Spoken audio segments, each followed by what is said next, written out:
பரலோகத்திலிருந்து வந்த மிக அதிர்ச்சியான எச்சரிக்கைகளை கேட்க நீங்கள் தயாரா?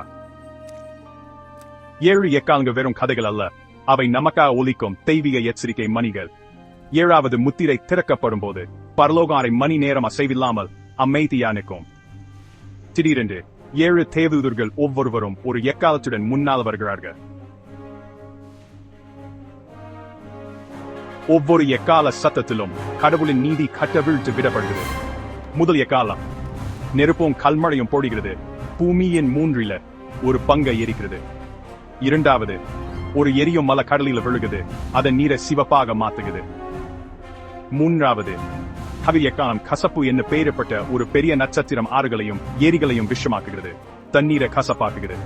இப்போது 4வது எக்காலம் சூரியன், சந்திரன் மற்றும் நட்சத்திரங்கள 3ல் ஒரு பங்கு இருண்டு போறது. 5வது, தேள்களை போன்ற பயங்கரமான வெட்டுக்கிளிகள் வெளியேறி மக்களை துன்புறுத்துகின்றன. 6வது, 4 தேவதூதர்கள் நதியிலிருந்து விடுவிக்கப்பட்டு அழிவை கொண்டு வருகிறாங்க. இறுதியாக 7வது எக்காலம் கடவுளின் பரலோக ஆலயம் திறக்கிறது, அவருடைய இறுதி திட்டத்தை வெளிப்படுத்துகிறது. இவை வெறும் எச்சரிக்கைகள் அல்ல, இவை கடவுளிடம் திரும்புவதற்கான உங்க கடைசி அழைப்பு.